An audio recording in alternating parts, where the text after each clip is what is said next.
When you have a diagnosis of diabetes, it can be really complicated to get your head around all the blood tests and medication that you need to have. One way we recommend of dealing with this is by getting to know your numbers.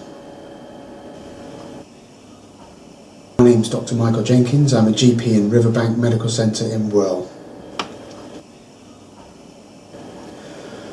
The first number to know is your HbA1c. Now that's quite a complicated sounding term, but you can think of it as basically the average of your blood sugars over the last 2 or 3 months.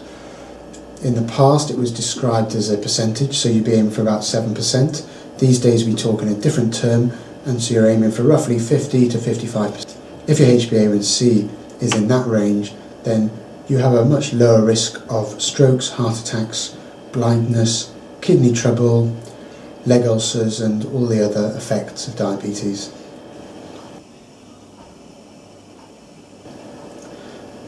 The second number is your cholesterol, and we call it your total cholesterol, and you should be aiming for it to be less than 5, or ideally less than 4. The lower your cholesterol, the lower your risk of having strokes and heart attacks and other complications of diabetes.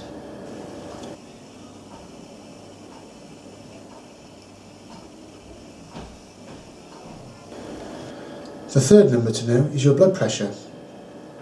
Now everyone's blood pressure targets will be slightly different, but as a rule of thumb you should be aiming for a blood pressure between 120 and 135 on the top, what we call the systolic, and between 70 and 85 on the bottom, what we call the diastolic.